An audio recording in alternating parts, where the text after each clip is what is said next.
The solution to the mechanics multiple choice. Question 1. Question 1 says which two rows provide the same information.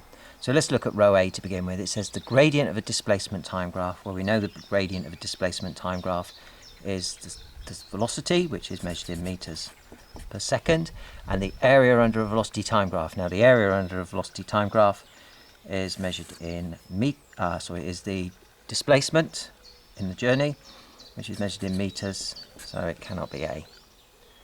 B says the gradient of a displacement time graph, which is the speed or velocity measured in meters per second, and the area under an acceleration time graph. So acceleration time graph, AT, meters per second squared, t in seconds.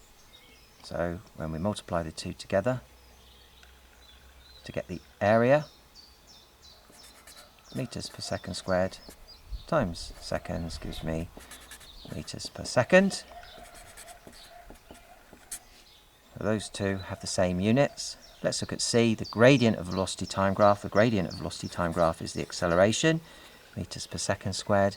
The area under displacement time graph, the area under displacement time graph will be meters times seconds. So those don't have consistent units, not homogeneous.